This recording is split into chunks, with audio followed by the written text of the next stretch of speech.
Powered by Righteous Media.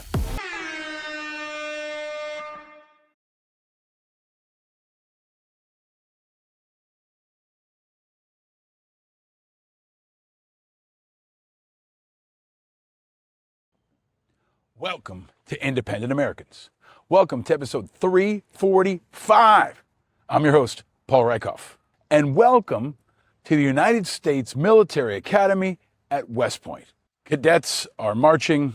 The football team started practice this week, and my sons are here for baseball camp. It's an incredible environment to be a part of because you never know what you're going to see, you never know what you're going to experience, but you know you will be surrounded by the sounds of service and dedication, duty, honor, and country. That's what these cadets are all about.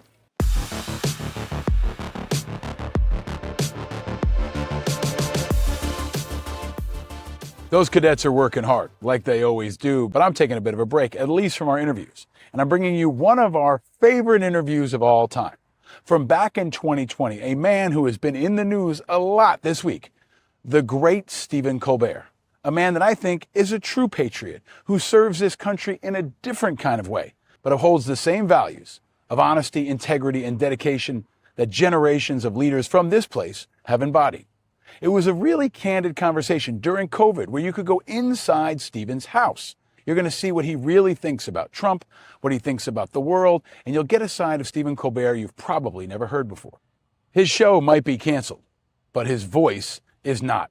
So wherever you are this summer, I hope you're taking a bit of time to reflect and appreciate the freedom that we have in this country to speak our minds, like Stephen Colbert does, thanks to the men and women who serve here and around the world. We'll be back with new episodes later this summer and some special surprises and some replays. Be sure to check us out on YouTube and at independentamericans.us. But I hope you enjoyed this quick look inside the history, tradition, and atmosphere of West Point. And I hope you enjoy this great conversation I had with Stephen Colbert. Until next time, happy summer. And from here at West Point, stay vigilant. They always do it here, and you've got to do it too.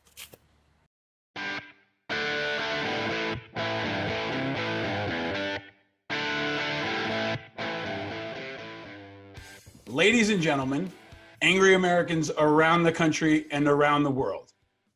This is the guest I've been looking forward to having on this show since I first conceived of it. He is a man I admire. He is a man I appreciate. He's a man I've been honored to know now for maybe almost 2 decades. I think he's a conscience.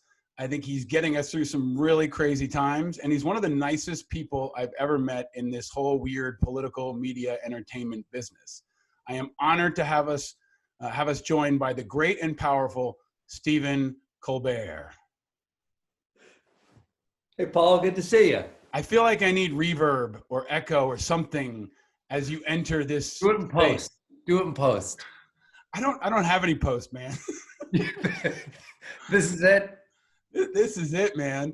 I'm in my, you can see I'm in my kid's bedroom, you know? Oh, nice.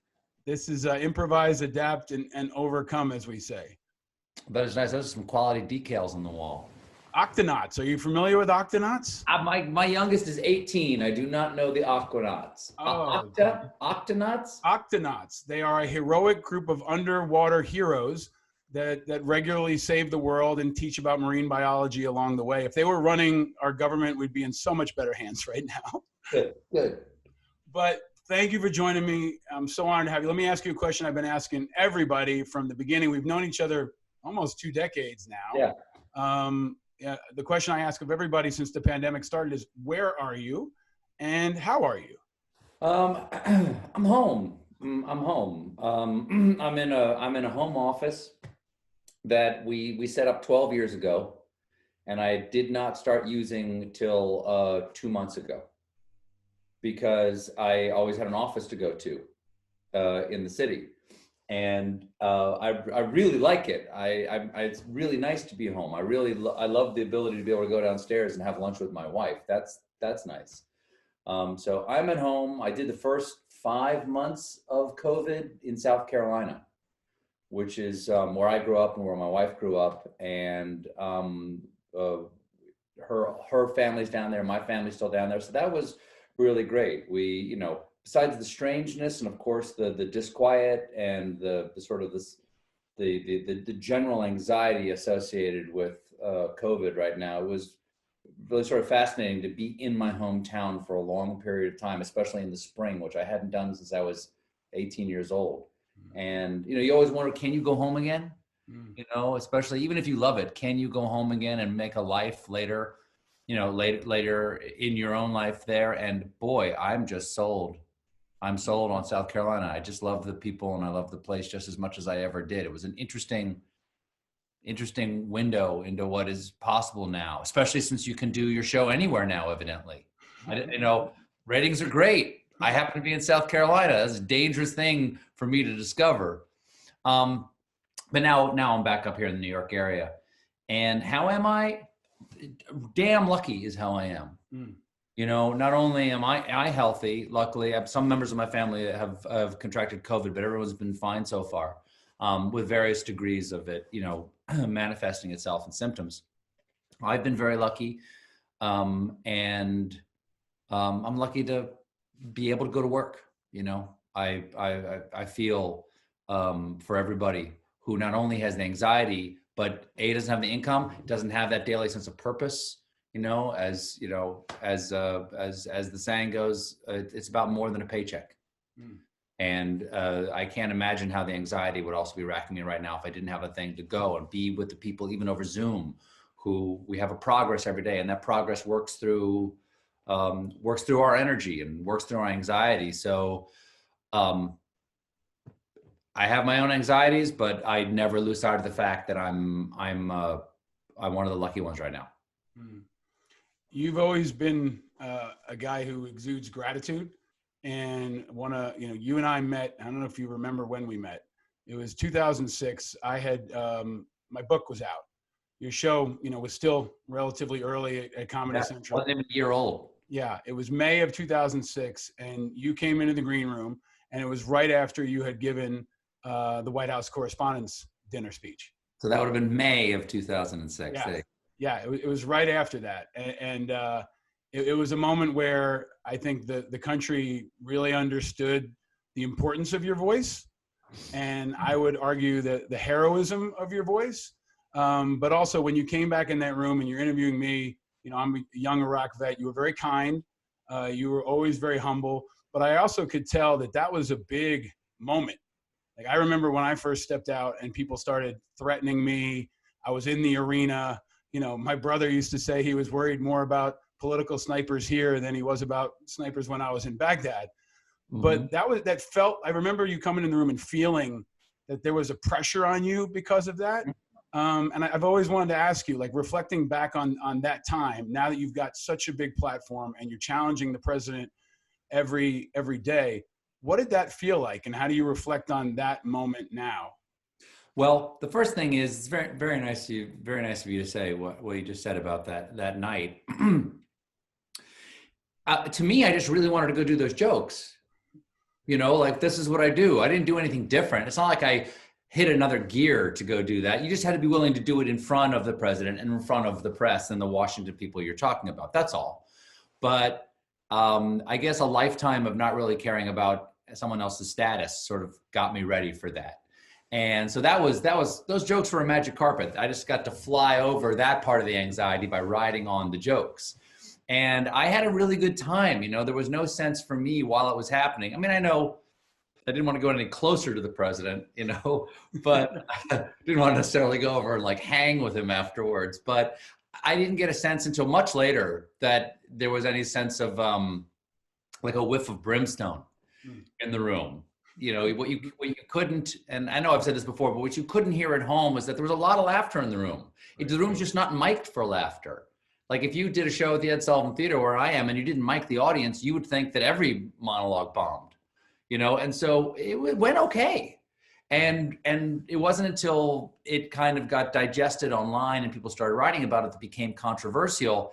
And I chose to hold on to that feeling I had on stage, and I just never talked about it. I never read anything about it because I saw how it blew up and I didn't want that to swallow my show because my show was so new. Yeah. I'm like, okay, well, that's that thing that I did, but that's not the show. I used all the same skills, but I got to build the show here. So I kind of just, the pressure I felt was the pressure to do it again, or the pressure to, you know, be like some sort of, wear my jokes like a suicide vest and run into places and blow them up. And I had no interest in doing that. I really kind of hoped the president would have laughed at those jokes.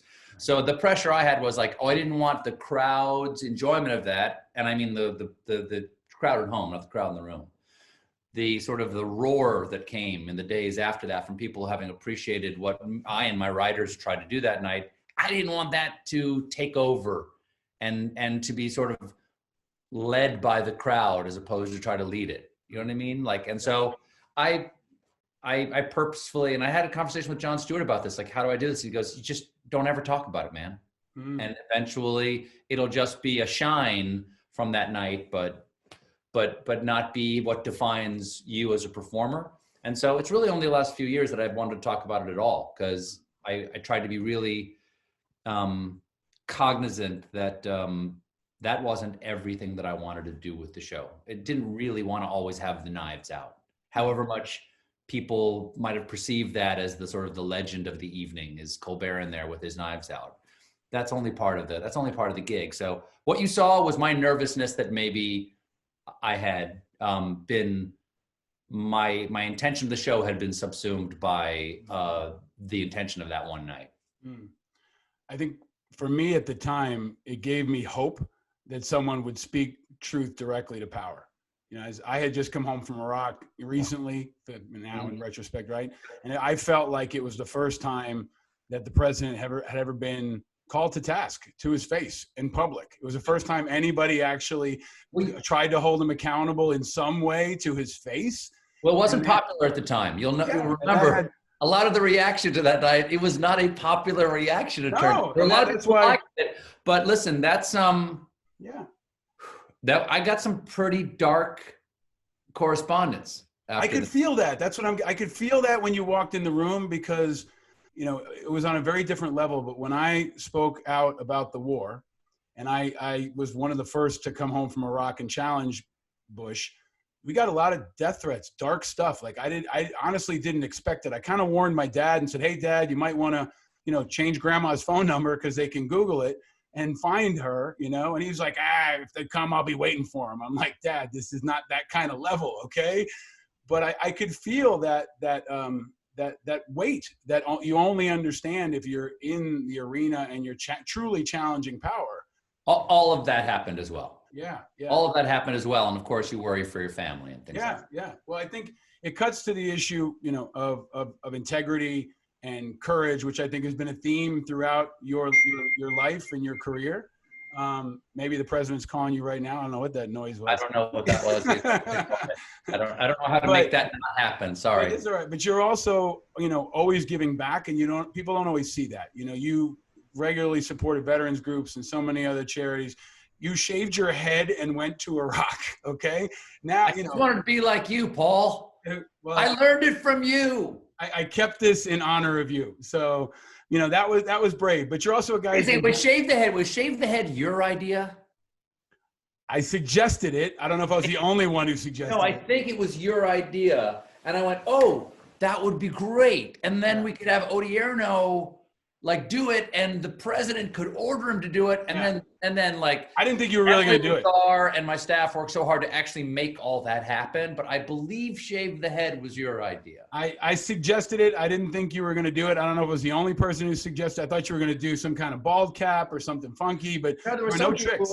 Some people actually thought like, well, how will that in any way be resonant? Like, is that really good? And I was like, no. I bet it's a joke, obviously, but it's a real joke. And I bet actually the people who have to have their head shaved will appreciate at least the effort. Yeah, there aren't too many other people doing that. but it cuts to that you're a very down-to-earth guy. You're a humble guy. You're a relatable guy.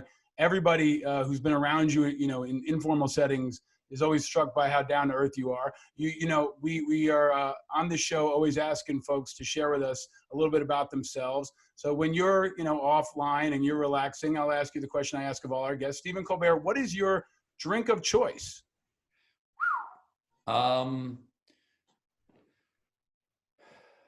well, right now I'm having Diet Coke, but there's a lime in there to try to fool me to think there's a little rum in there too. but what's my drink of choice? Last night, I came home. I had some work to do, but all it required was for me to read some old scripts from 22 years ago that I wrote. I'm just, for a friend of mine, I'm doing a benefit, and I'm reading some pilots that I wrote back when I was a young writer as part of this benefit Zoom that I'm going to do. And I had to go read them to see like which one of these what I want to do. And I said, I'm going to need a drink for this because I'm just going to see how much I sucked 22 years ago at writing. Not that I don't suck, these days quite frequently, but so I poured myself a Mount Gay and tonic. That's it. Mount Gay and tonic. Mount Gay Eclipse. Don't get too fancy here. Just give me your basic Mount Gay and tonic. 2 limes, maybe even a little splash of soda, so it's not too sweet. I don't want anything to don't drown it. I don't want to drown the Mount Gay. I want to know that I'm having a rum drink. And if I'm feeling super fancy, I'll have like an espresso martini. That's my Red Bull and rum. That's my combo platter. Rum and tonic. How did you get introduced to that? That's not one I've heard. It's a sailor kind of like Mount Gay and tonic is kind of a sailor drink, and I'm not a big sailor, but I know some, and one of them at a party was having that. I'm like, that looks fine. What's that? And he goes, let me go make you one, and I'm in, baby. Mount Gay and tonic. I love it. Yeah. Okay, so we're going to stay in the way back machine. You mentioned you were back in South Carolina. I think there's a lot of folks who hope you'll stay in South Carolina and run for office. I can kill that dream right now. Because I did the Colbert Report for almost 10 years where I, with my name in this face, said with a straight face, unforgivable things in character. Can you imagine the ads that could be run against me based upon the things that character said? I said that Rosa Parks was overrated. Well, I said, hey, don't get me wrong. I understand the monuments and everything, but let's not forget she was arrested for breaking the law. Are we honoring lawbreakers now? So that character is, thank God, that character will keep me from ever running for office. Is that character more extreme than the character that the president played in The Apprentice? And the character plays every day? I think this is a new environment, man. I think the bar is a lot lower than it used to be. I know it is, but the funny you should say that is that I think sometimes the president will say things that nearly word for word what my character said. Yeah. And to the point, like, was he watching? Did he watch that show? Yeah. Because he'll literally say things like, I don't go with my brain, I go with my gut. Is actually the gut is more informed and stuff like that. Things that are literally from the opening thesis statement of that show. So is he more extreme? No, the president is more extreme. Yeah. The president is more extreme than my character, which is glad I don't have to do him anymore because I can't leapfrog that. I can't get further afield than this guy. Well, since you won't run for South Carolina, I do want to keep your mind back in South Carolina. When you were growing up, I'm assuming it was in South Carolina. And assuming I grew up. Right. Stephen Colbert, what was your first car? My first car was first owned, I think, by my sister Mary, and then by my brother Bill. And then Bill sold it to me for $1 right when I got out of college. And we like to say that he ripped me off because it was a 1977 powder blue Pinto. Wow. Yeah. And it had a serious rattle, and I knew nothing about. I knew how to change brake pads, and I knew how to change oil and put brake fluid in. That was about all. I changed the tire. That's about all I knew how to do with the car, and it would rattle so bad that I would roll it over a ditch and keep it running, and put the brake on and crawl underneath with a hammer, a screwdriver, and a pair of pliers. And I would touch the hammer against things underneath the car. And if by touching that thing, it stopped rattling, I would remove that thing. And then the first place I lived out of college, there was a shelf in the garage. There was a slowly building collection of rusted pieces of metal, the purpose of which I didn't know. I don't know, tailpipe, catalytic converter. I'm not sure what it was. And then just one day I removed one too many things and it didn't work anymore. Wow. And so I left it parked on the street in Chicago, essentially for the summer. And then you could just, because there was no alternate side parking, you could park in Chicago for months and months and months until there was snow. Then the first snow of more than 2 inches, all cars have to be moved so they can plow.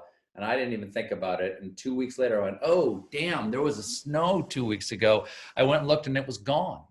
Wow. So I went to the city pound, which was in the way down in the city of Chicago. You see from the lake, there's an area right near the lake called Lower Wacker Drive, which is, I know what that is. Yeah. you know, so the impound, I went to the impound on Lower Wacker Drive down there, which is like a vision from Dante's Inferno. It's just hell on earth. And I went in and the number of fees I would have to have paid, because every day I just went in there and I said, hey, I just want to check out my car. And they said, okay. So I went and found the car. It was unlocked. I took some dry cleaning out of the back seat. I'd forgotten I'd left some dry cleaning. I unscrewed the knob on the stick shift, put it in my pocket, and I tossed them the keys and I walked away. And that was it. That was my first car. Wow. Is the knob anywhere in that room you're sitting in now? It's probably behind that door. There's a little storage door over there. Wow. It's probably in there. I've got a box, Steven's memory box. It's probably in there. Wow. Okay.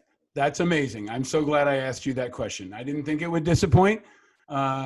We had Norman Lear on recently, and his answer was a Model T.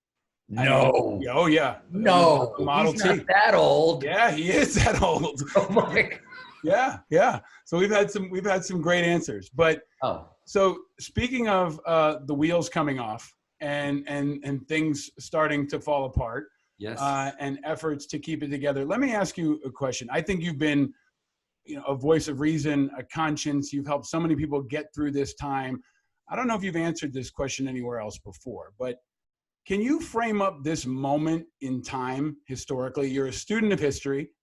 You're impacting history. I've talked a bit about how you're one of the people that's in a unique situation because you're living in the pandemic, you're covering the pandemic, and you're trying to influence the pandemic, but you're doing that in all aspects of what's happening in this country. So can you frame up for us, how bad is this where we are right now?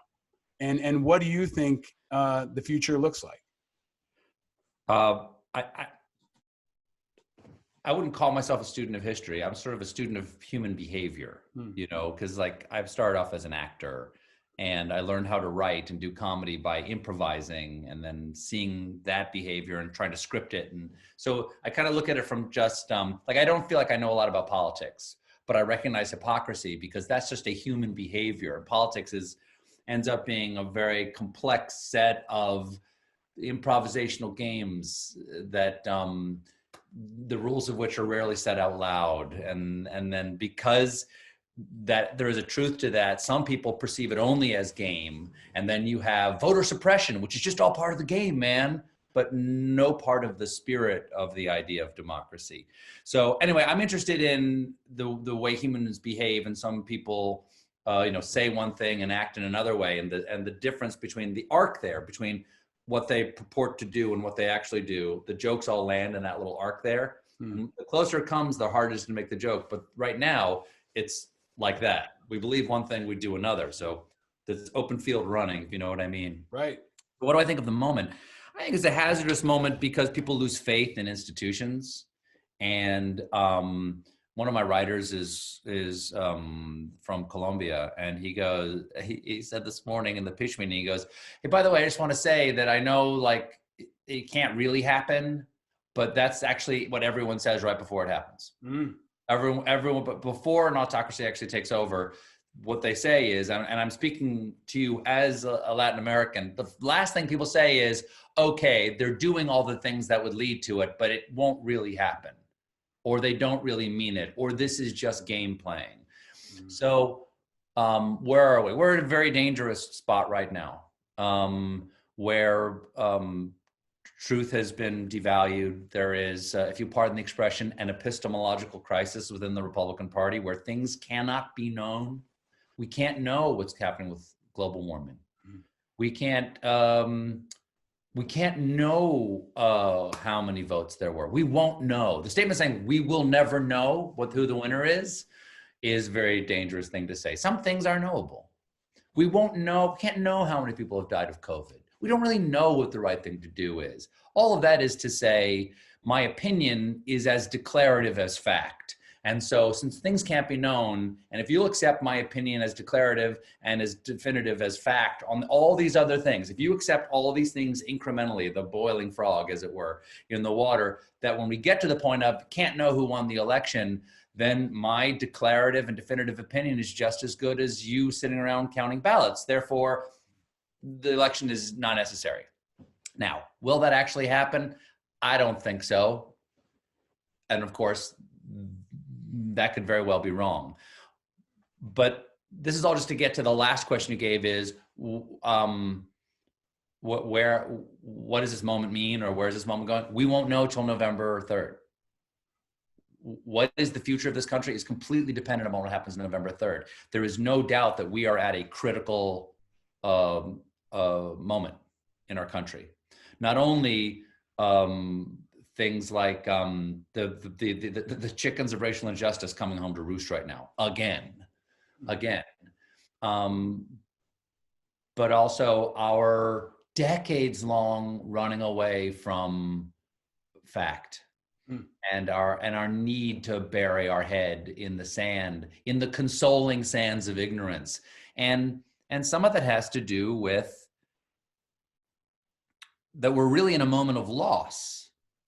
You know, this is a moment of great loss for people individually, not only the loss of life, the loss of loved ones, loss of human connection right now. You know, we're societal animals, and not to be able to each other is this loss, emotional loss for ourselves. That's hard to take a toll of, hard to measure the toll it takes.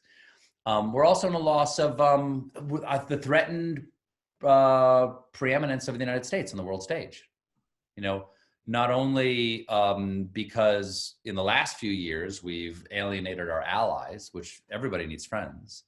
And our strength comes not only through military power, you know, what you've done with your life and what you've learned, and the value and the necessity of that, but also the soft power that is required through diplomacy and trade. And we're in a moment where we're threatened to lose that, but also just the raw economic power of a new rising world force like China. So those make Americans nervous. And we also have, you know, Donald Trump himself, if pardon me saying the name, is something like a loss of innocence for America as well. There's some loss of innocence there. And it's happened before. I mean, during Nixon, there was a loss of innocence, certainly concerning how we perceived the presidency, a loss of our sense of invincibility with Vietnam, a loss of our preeminence on the world stage with the oil crisis, which led to an economic crisis and collapsing of jobs in the Rust Belt. Even down to things like, you know, you're too young to remember, but Marilyn Chambers was a porn star in the 1970s who turned out to have been the Ivory Snow Girl. Like there was some sense of like loss of innocence there. So, and when people are feeling loss, they react in extreme ways because they're afraid. And that fear leads to anger, and different things can happen. You can march in the streets, demand your rights, or you can hand those rights over to someone who says, I'll just take care of you. And I think that's where we are. Some people are marching the streets, demanding their rights and demanding that things be known. And other people are handing the keys over to somebody who says, don't worry, I'll know everything. I'll decide everything. You just follow me and it'll be okay. So, but all of it, I think, is a response to a sense that America is in a moment of loss here. A loss of some things we love. It's perfectly human. It's perfectly natural. It's perfectly normal. It's historically common, but the things that makes the difference are the political, philosophical, moral, ethical underpinnings of America, and normally the leadership that points to those things. And now we lack that leadership to point to those things. America is just as great as it's ever been, but we're being pointed in the wrong direction. Leadership matters. They say elections have consequences. these are the consequences of the last election. I'm so glad you brought it back there, because I think that leadership is the defining factor right now, and leadership is missing in so many ways. But leaders are also rising to the moment and shaping the moment, and are standing in the wings to take us through the next moment. But I think your leadership has been important, weaving together part of what you talked about, in that this is a loss for our country. This is a tragedy.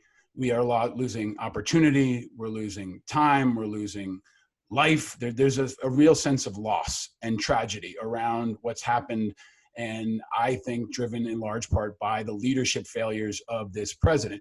But I remember one of the more powerful conversations I've ever seen on television was your conversation with Joe Biden, talking about loss, where you both showed tremendous personal, powerful vulnerability. You shared how you both had faced unspeakable loss, and how you've gotten through that.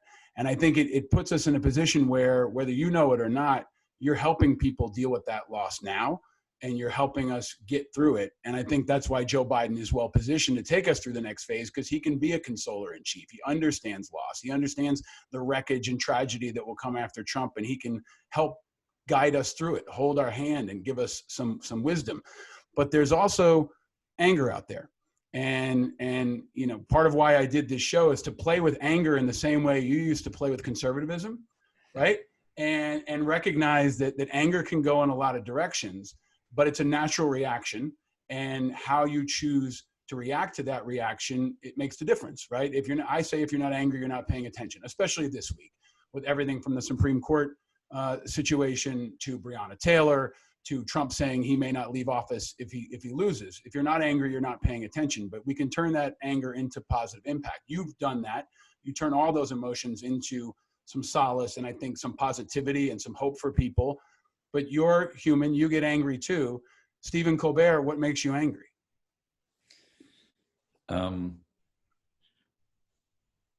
Well, this might be too long of an answer, because the long part is before I ever get to the answer, which is that I have this ongoing feeling about anger itself, which is that anger is generally not the feeling you're feeling. Is that anger is often the armor you wear to not feel the actual feeling or not show the actual feeling. And because, for instance,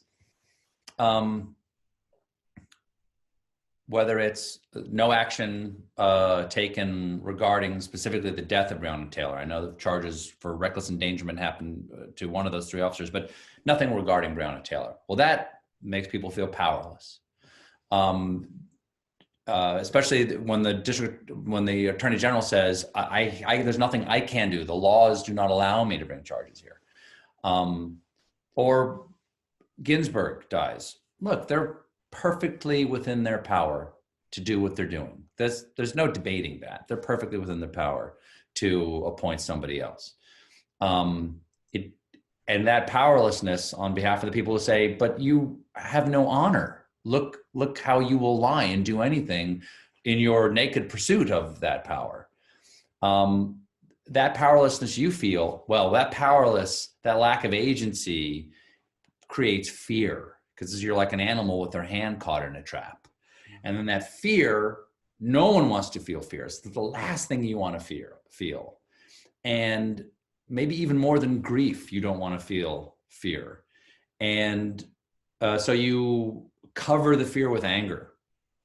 And there are other responses that are possible to fear, but anger is the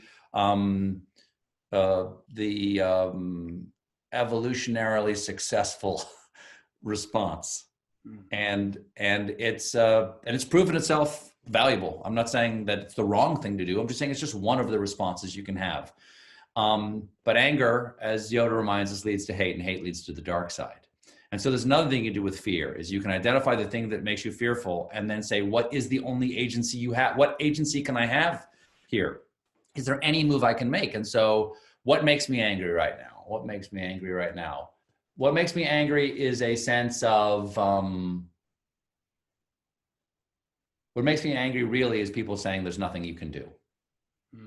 Giving up makes me angry. people saying he's going to win, or people saying the Democrats don't know what they're doing. No, the responsibility is yours. Go vote.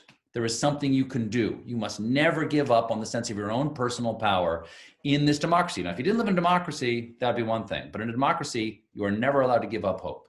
You are never allowed to surrender. You're never allowed to say, let anger be the last step for you. Go vote. Keep your sense of personal agency. Do something. Get somebody else to vote.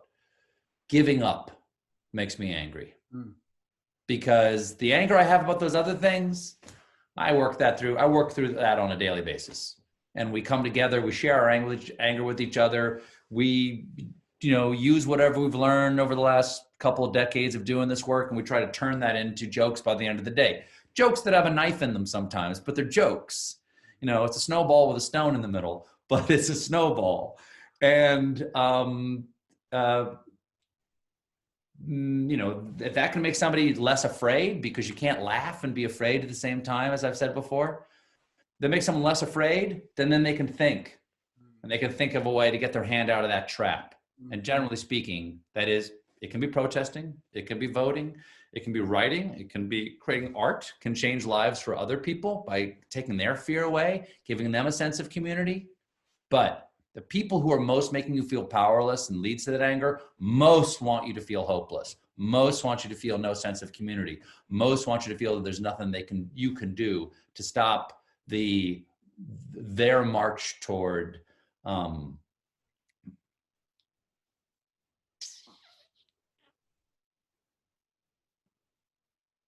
non-democratic and, I would say, non-humanist answers. Thank you for that.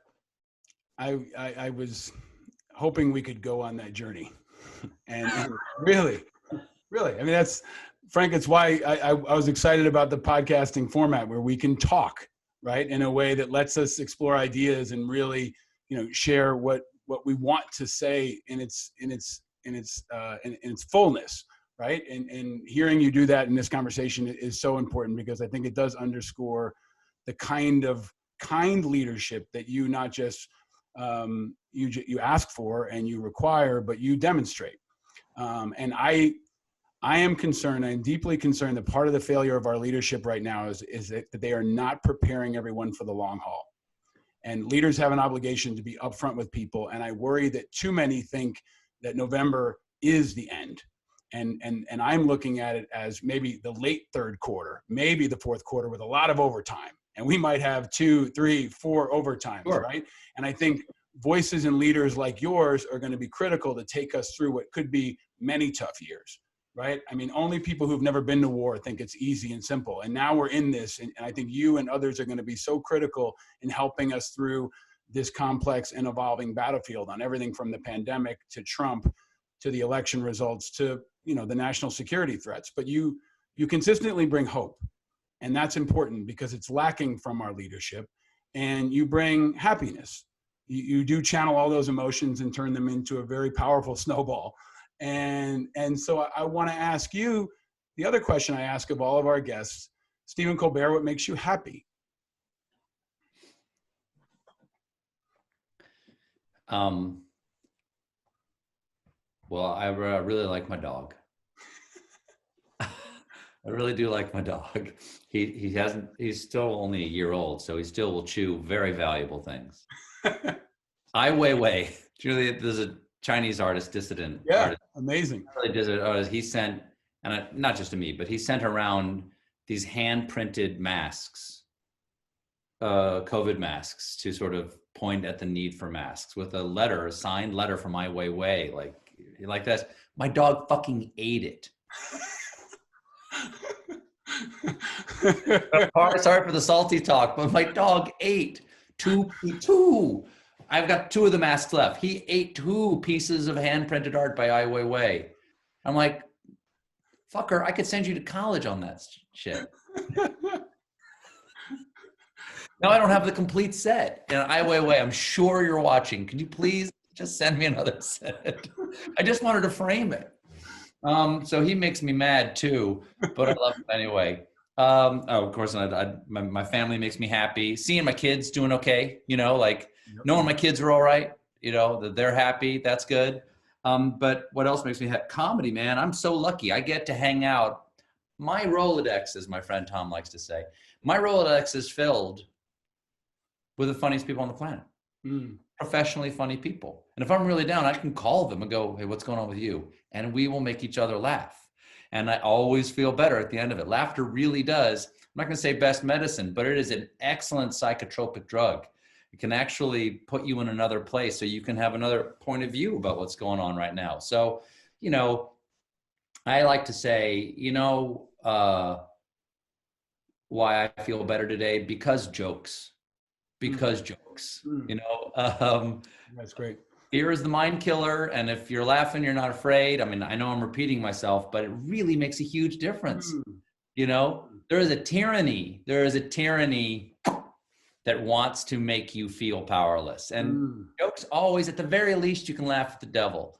And he cannot abide mockery. And it's just great to know that that's always there for you. You always have that in your pocket. You just laugh out loud. And that really makes you feel like, oh, well, shit, I've got some purpose in my life. I mean, it's not everybody digs your shtick, but those who do, you're making their day a little bit better. And that's just enormous. Even if you're talking about sometimes dark things, if you're just making them feel a little bit better about it, that makes me happy to know I'm making somebody else's day a little bit better. That's a great gift. I get so much back. If the show goes well, I got more energy at the end of it than the beginning of it. I love it. And that energy is contagious. And it's also, the flip side is contagious too. I don't know if we've ever had a less funny president than Trump. He's so unfunny. I mean, he makes George Bush look like you. I mean, it's like. He can do a joke, but only cruel jokes. And he never really see him laugh. That's the weird There's part. no fun. There's no happiness. There's no humor. And that in that command climate, as we call it in the military, is contagious. And that energy is contagious. And that's why we need the happiness and we need the laughter. Anybody who's been through a hard time knows that. And that's why I think what you're doing is performing a tremendous public service. You're a patriot, and this country, in my view, is at war in so many different ways. It feels like war. It sounds like war. It hurts like war. Yep. And we need laughter. I've said before, especially for the troops and veterans, you're like the Bob Hope of our generation. Bob Hope kept it going. I haven't done it in a while, and that's on me. But Bob kept it going for a while, and I want to get back to that. I would like to get back to that. You're gonna keep it going. Please. Can I ask you a question? Of course. I had H.R. McMaster on the other night. Yep. And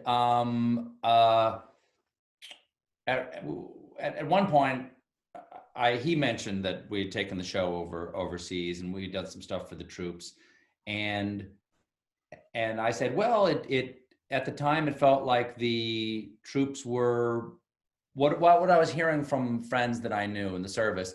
The troops felt like they were being ignored. And their experiences were being ignored because America was suddenly gazing at its own navel with the economic crisis of 2008, 2009, and thereafter. And he said, yes, we still have wars going on around the world right now. And I almost stopped him and said, what are those wars? Like, what are those? Because they're spoken of so little right now that I wanted to hear somebody who, I mean, he's no longer serving at the Hoover Institute right now, but where are these people? Where are our troops, our men and women being stationed right now? I'd love for you to tell me, where are the people that we're not thinking about right now? Because I know we still have troops in the Middle East. I know we still have forces in Afghanistan. I know we still have forces in some parts of Iraq and Syria. I know there's probably some forces in Central or South America, someplace we don't know about. The short answer is they're everywhere, right? And now they're also fighting wildfires in California, and they're in the DMZ in South Korea. And they are often forgotten, and they're often rising to the challenge in ways that are subtle. And I think, we had a real challenge for so long because people didn't understand war. Less than 0.5% served. Everybody else was doing their thing. After COVID, I think everybody understands a little differently. I think they feel a threat. They know what it is to think about safety all the time. They know what it's like to pull your family close and to think about your will and to know how you could die at any moment. I think that is different. and it's connecting us in a way that we could have never been connected unless we were all under a unified threat. I went to Israel once and was exploring how they were caring for their troops and doing mental health. And I talked to a provider and I asked him about how they related to civilians and how hard it must be to connect with civilians. He said, everybody over here has PTSD. We're all worried about rockets falling on us, civilians or soldiers. So there was that connectivity, and so many other places around the world feel that too. So they are everywhere. But in this war, we're all troops. We all need to pick up what we can and get involved, whether it's a pen or a joke or a rifle. And I think right now, I'm glad you brought up McMaster's, because I think we are again being terribly failed by our leadership. I am terribly disappointed in McMaster's and in Milley and in General Mattis and in General Kelly, because they're pulling their punches. And They can't hide behind the stars, because they put the stars on the shelf and said, I am now a political actor. So they can't have it both ways, and they're trying to have it both ways. And I think they right now have an opportunity not just to influence the way people vote, but the way people think about our national security. Because I think the biggest thing Trump's done is made us vulnerable in so many ways that our enemies are celebrating. And I use the hashtag all the time, our enemies are celebrating. So I think they have a moral responsibility, a national security imperative to tell the American people what they know, because it can get worse. This guy has his finger on the nukes, and it can always get much worse, and it could get worse before November. So I am terribly disappointed in the political and military leadership of our generation. I think they are failing us in ways that dwarf what happened in Vietnam, and I think they're failing the American people in ways that dwarf what happened in Vietnam and Iraq and any other time. So I don't know what sort of the ethos of command or leadership is and within the military, but it seems to me that, I know it's important, but I don't know what what the prescribed responsibilities of leadership are. But it seems to me that having to chase these men to say, tell us the truth, does not seem like leadership. You shouldn't have to chase the leader around and say, tell us what the truth is, because we know you're hiding something. Or rather, it's a sin of omission that you will not share. I'm not saying you're actively trying to hide something, but what is the difference between that and the sin of omission? Because, I asked General McMaster's the other day, I said, well, you say that the Russian interference in our election is the single greatest national security threat to the United States, and we know that the president denies that it's happening. So is the president then a national security threat? And he wouldn't. They won't answer. They never answer it. And that's like, it's literally like failing to acknowledge that Osama bin Laden is a part of Al-Qaeda's network and terrorism and everything else that spawned thereafter. I mean, they won't say his name. They won't. They talk about leadership, and they talk about accountability, and they talk about integrity, and they talk about our divisions in generality, without recognizing that one person singularly is setting the command climate and making those decisions. So I think it's a total failure of leadership. I think it's a failure of integrity when they allow him, when General Milley and Secretary Esper allow him to walk them out into Lafayette Park, where National Guardsmen are intimidating peaceful protesters. They were used. And I think if they had any integrity, they would have resigned. They would have said, I won't be used another day. I'm out of here. So I think the failures have been very, very, very severe. I think they damage our democracy. I think they damage the trust in our military, especially at a time right now. If Trump rolls the National Guard into Louisville, there are a lot of people who fear that the military is his ground force in a race war.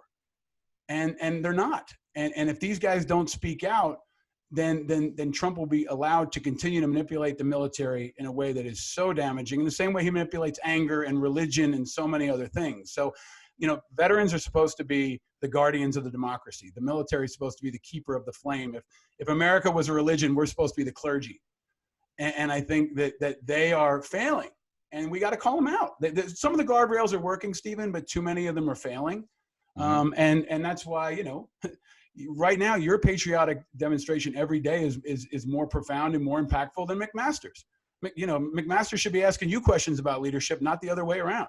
I would never put myself in that position over him, given the service he's given this country, but that's nice of you to say. What interests me is, we talk about the divisions in the country, like people like McMaster talks about divisions, and you said Kelly and Mattis and people in the generalities. I wish that I felt like our present leadership liked Americans, that they just liked us. I mean, I have massive disagreements with people in my own family. I love them though. We have to still, I love Americans. I mean, I like human beings, and Americans are human beings. Let's not put ourselves above other human beings, but I really like Americans. I just don't understand how our president of the United States and the people around him seem to not like the majority of Americans. Because, well, he doesn't like himself. I mean, I'm not, I was taking us back to where you were before, but I mean, there's an insecurity and a lack of integrity. I keep talking about it. He's a terrible person. He's a terrible person. I said this before, I think he's a piece of shit. I think he's a terrible person. And you can't build any foundation on something that's so broken. So everything he does is broken.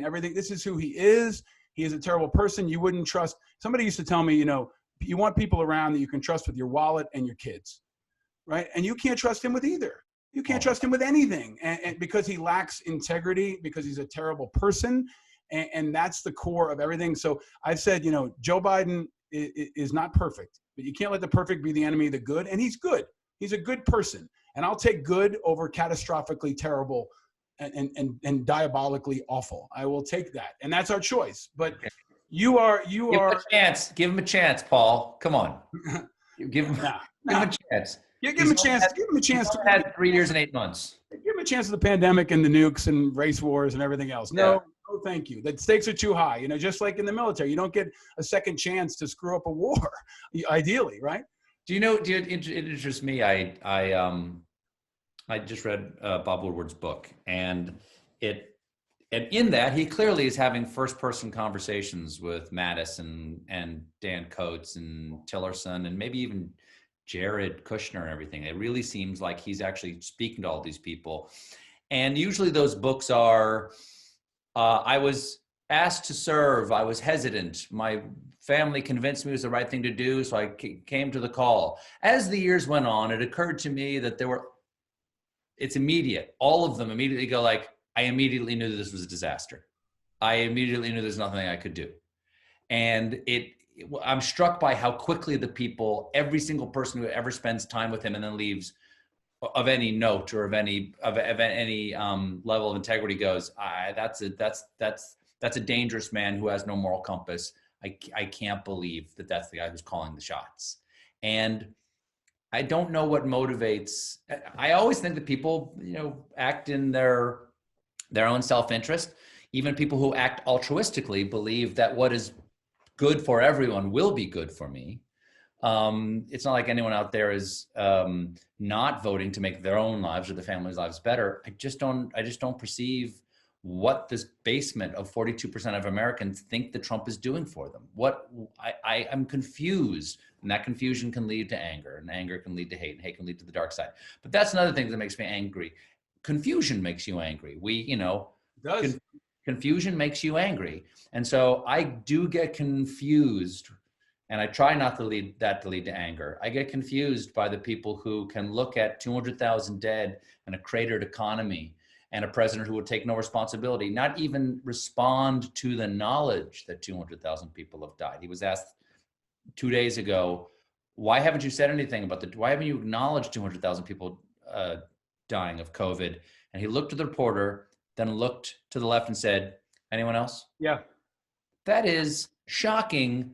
I'm not exactly sure what sustenance you are getting politically, spiritually, emotionally, intellectually. What are you getting from a man like that? Well, we're not getting anything. That's why he needs to go. I mean, it feels like they're getting something. I don't know. Well, I think the people who continue to support him, I think, fall in two categories. Either they don't know any better for some reason or another, or they think they have something to gain personally. That's it. I mean, for me, it's in two categories, right? And everybody else is on the other side. And I think it's, it is a defining point for the integrity of every individual in this country. Like when you go to the ballot box, you're making a character statement, in my view. and you're making, a statement on the character, the future of this country. So I'm with you. I still love Americans. I don't love them all. I mean, no, neither do I, but that's important. I do, because I actually really do want to understand, because there is something on the other side of this. There is. There's a reason why Lincoln talked about the better angels of our nature, is that there had to be something on the other side of all of this for the country to come back together. And I'm not saying that there has to be like a truth and reconciliation committee, but there has to be some reckoning to these years of what's going on. I think that's right. I mean, I always hope that this will end with him in handcuffs, because I think that we need that statement for the future, for our children, and to the world. We need to show people that there is accountability in America for this level of destruction to America. And that's what my hope is. I don't know how likely it is, but I think there needs to be public accountability where the world sees that he is held accountable by the American people beyond the ballot box. But we may not see that day. In the meantime, we got to have leaders like you that take us through it. And I think hearing you talk in this way, I hope underscores for people your deep level of patriotism. And I use that word carefully, but I think you're a true patriot. And at a time when we need patriots who care about this country and not about a party or an ideology, and care about the future. And you've been that for a long time. And those of us who know you know that and have seen that. And I'm just grateful for your leadership example. You're a guy that we can look up to and tell our kids that's a man who has honor and integrity, does things the right way, treats people the right way, and you can be like him. Trump is a guy, don't be like Trump, right? My kid thinks he's the Grinch. He says he's a lot like the Grinch. Don't be like Trump. But Stephen Colbert is a person that people can be like, and we're grateful for you, and I want you to know that. And I have gifts for you. You look like you may want to interrupt me, but I want to keep you on the timeline. I'm going to interrupt you just by saying that's very nice of you to say. I think of myself as like a leader of my show, and we do the show for the people, who are watching it. And if that provides something else to them, that's great. My objective is to lead my show and to do the show for the people out there. Not that I'm not denying the compliment you gave me. That's very nice of you to say, but I am myself indifferent, honest, yet I could accuse me of such things. It were better my mother had not born me. So every man knows his own heart, and I wish I was a better person. Well, the fact that you say that underscores that you are a good person, and you're working at it every day tenaciously. In the meantime, I have some gifts for you. We would normally do this in person, and we would share a cocktail. We can't do that right now, so I'm going to quickly virtually present you with some gifts. I've got some Angry Americans gear made by the veterans of Oscar Mike. It's super comfortable, and it would match that Martin guitar hat you have, which I think is so cool, because anybody who knows about guitars knows that Martins are awesome. They are, yeah. And next I have some whiskey for you. It is Uncle Nearest. Not much, evidently. No, I drank some of it, but it's Uncle Nearest, which has a fantastic story. They're big supporters of this show. It's fantastic whiskey. Going to send that your way. Is that a rye? Is that corn mash? What is that? No, it's a small batch whiskey. And they're called the smoothest whiskey in Tennessee. I hope you don't mind going across the border to drink whiskey from Tennessee. It was named after Nearest Green, who was the former slave who taught Jack Daniels how to make whiskey. Jeffrey Wright introduced us to this, and it's also awesome. You have to replace your own. And then I'm in. The last gift, which is also a question, it's kind of the Rorschach test of our show. We have 3 colors of Peeps. We've done this with every guest from the beginning. And I will ask you, Stephen Colbert, blue, yellow, or pink. Which color of Peeps would you choose and why? Yellow, because I'm an originalist. And Peeps were originally meant to replace Easter chicks that people used to put in Easter baskets. Like, so they would actually give kids chicks like at Easter as like, it was a kind of joke about you had the eggs, but then they hatched overnight. So there were chicks in there. And the other ones, the pink and the blue, was sometimes people would dye the actual chicks to be the color of the eggs and everything. So I would go with the yellow because they're meant to be Easter chicks that you would put in a basket, which thankfully people don't do anymore because the things did not end well for those chicks. So I'd go with yellow. There's always a lesson in these answers. See, you are a student of history, and you're also a teacher and a professor, and you're guiding us through these perilous times. I'm honored to have you as a friend. I'm so grateful that you joined us on this show and had this conversation with me. You've been doing so many good things for this country for so long. And I want you to know it's appreciated, especially in the veterans and military community, but by so many people in this country and around the world. I am so, so grateful for your friendship and your example and all that you do for this country. Well, Paul, I'm grateful for your friendship too. Thanks so much. And thank you for what you're doing. And thank you for going out there and, trying to find out why we're all so angry right now. And what we can do to get happy. I want this to turn into happy Americans this time next year. All right. If we have a new president, it will definitely be happier Americans. Thank you. Paul. Thank you, my friend. Ladies and gentlemen, the great and powerful Stephen Colbert. Stay frosty, my friend. Woo!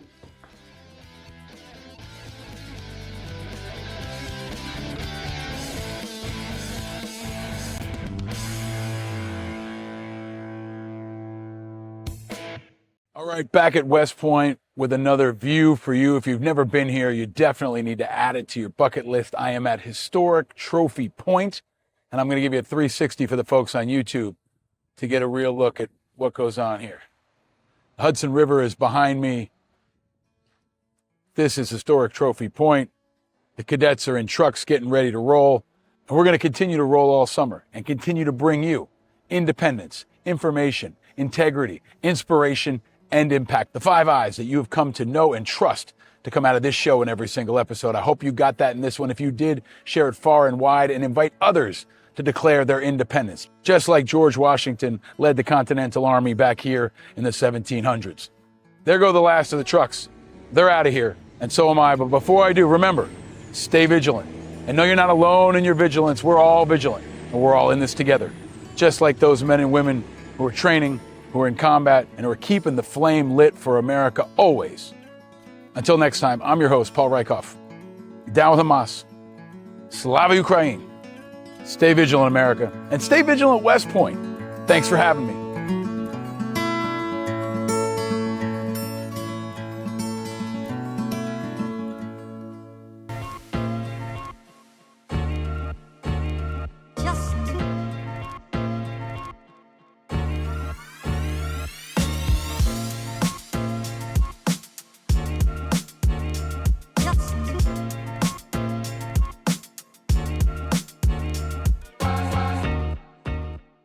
Powered by Righteous Media.